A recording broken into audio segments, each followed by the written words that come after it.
Alright, so gonna do some comic reviews today, and we're gonna start things off with a comic I just recently got, and I'm gonna be talking about it, and that is Power Rangers, the Psychopath.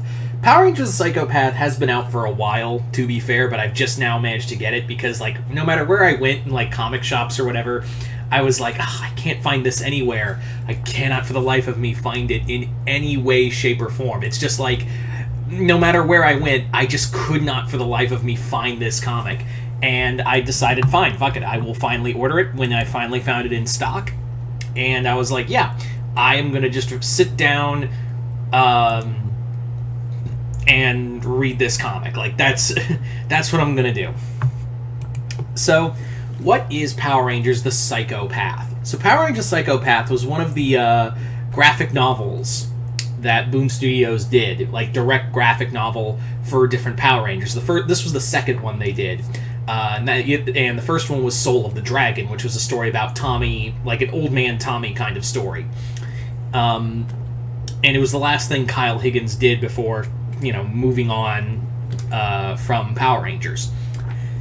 This comic is the third one they did, and I'm surprised they didn't do any others. Maybe they just didn't sell well. I don't know why. This is a really cool idea of doing these stories of different Rangers, since the main continuity focuses on the Power Rangers in the Boom Studio comics as the Mighty Morphin Rangers, and do kind of delve with the other Rangers. But really, it was kind of nice to see, like, Boom Studios get to do, like, little fun sandbox graphic novel stories with all of them. The third one, of course, being set with Time Force, and I want to grab that next, so I can have all of them with Soul of the Dragon, this, and the other one, the Time Force one, which is called Sins of the Future. So, yeah. So this one is kind of interesting in that it deals with both continuity of the show and continuity of the comics. And it gets a little confusing. It's admittedly, I will admit right out the gate, it is a little confusing in where this comic sits in canon. So you may have noticed from the top of this screen, we have a character that was never shown in the Psycho Ranger story arc with Lost Galaxy and In Space. And that is Psycho Green. Psycho Green, for those who don't know, Psycho Green was the original Psycho Ranger. And basically, his whole thing was, he was created and sent by Dark Spectre to go grab Rita out of the canister. But Zordon created a Power Rangers team back in the 1960s to stop him. It's like, yeah, that's all from the comic, and it's actually really cool. Like, I thought it was pretty fun. It also delves a lot into the comic, and Psycho Green was buried under there for ages until he finally managed to dig his way out, and now he has brought back the Psycho Rangers and is looking for Astronema. And as you guys know, she's Corone now. So this more or less deals with Corone's life as Astronema, as well as like what the Psycho Rangers are up to. So, I really like this book. I really do enjoy a lot of this. The Psycho Rangers are it was one of my favorite story arcs in the In Space and Lost Galaxy era. I really enjoyed a lot of that story. I really did love In Space and Lost Galaxy. Those were some of my favorite of the non-Mighty Morphin era of Power Rangers. And to see the Psycho Rangers again, I was very excited to see where this goes up. Now, this does delve into, like I said, a lot of the things that, when I said, like, where it is in continuity, because, like, it's the end of the show for both Lost Galaxy and In Space, but I'm like, wait a minute, hang on. If we're dealing with continuity in the comics, Zordon's still alive, but in Space, Andros killed him to unleash the energy wave to save everyone. Okay. Also, they don't really go a lot into the Lost Galaxy Rangers. They don't really do anything with the even though they do reference that Corone at this point is the pink, or was the pink Lost Galaxy Ranger. But this is more of a drama than anything else. This is very much like a dark drama, because we do discover that who Psycho Green really is. Psycho Green was like a project, like a prototype for what Corone would be when she became Astronema. Basically, Dark Spectre created Psycho Green and made him like his soldier to go get Rita and then use him from then on. But when Psycho Green never showed up, Dark Spectre was like, fine, fuck it, I'll just make another one. He clearly didn't work out. So I really enjoyed that. I really enjoy that, because there's something really sad about Psycho Green, because it is a person under there with a corrupted morpher. And we also discover more about the Psycho Rangers themselves, and it's kind of a little fucked up. Basically, the Psycho Rangers in this book basically states that they were physical people. Yes, they were created on data discs, but they were, for the most part, what they were people under those armors. They were very much people underneath those armors, but the difference was those were all people Corone killed as Astronema. Yeah, they were literally all... The bodies were basically taken from people Corone murdered in her time as Astronema and used their bodies as, puppets for the Psycho power to use. It's really fucked up.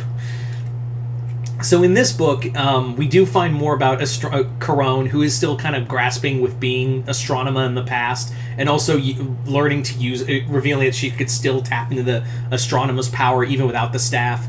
We find out that this is Corone trying to rehabilitate them and try to save them, and also make up for a past sin that she committed, that being making the Psycho Rangers. Not just damning the people that are underneath those armors, because Psycho Green gave them, sentience again, but also kind of saving her own soul, and also making up for all the people she used the Psycho Rangers to murder.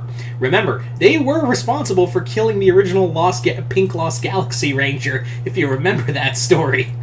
I mean, does anyone remember that, watching that growing up, and holy shit, they straight up killed a Power Ranger. Right? I mean, obviously, yes, I'm aware someone's going to type, well, actually, the actress was suffering from cancer, so they had to get rid of her off the show. I'm aware. But still, that story is pretty heavy. The fact that they straight up killed a Power Ranger is, that's a holy shit moment in my book. Anywho, this is more of a story. The other thing is, this is more of a story of Andros and Corone. This is more of anything else, and them dealing with the Psycho Rangers. And I really do like the Psycho Rangers in here, because the Psychos never asked to be created. They were, they were clearly evil, but after all the tampering that Green did to them and gave them a new body again, and basically made them his own. He's kind of doing a Joker thing, in that he's trying to make a sick, twisted family.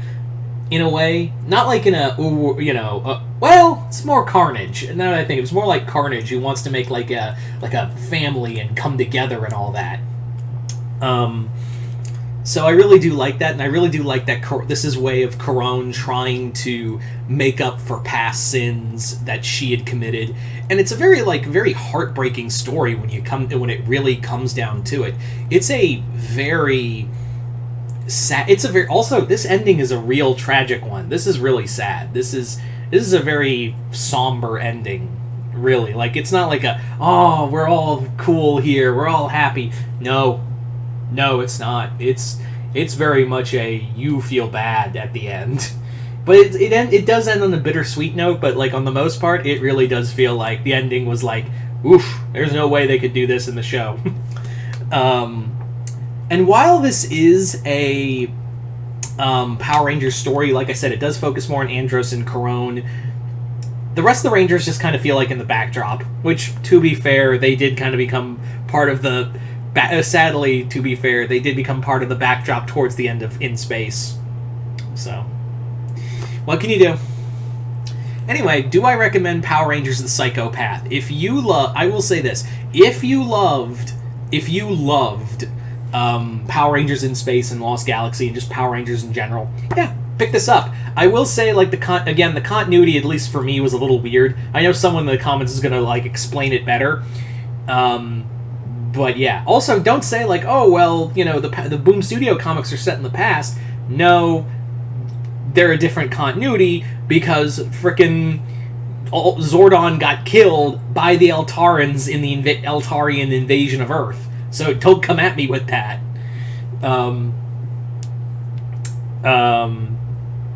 So yeah, the continuity is a little weird, but I think these comics are like the other one, like Soul of the Dragon. I forgave because I was like, oh, it's like Old Man Logan, but with Power Rangers. So that's cool.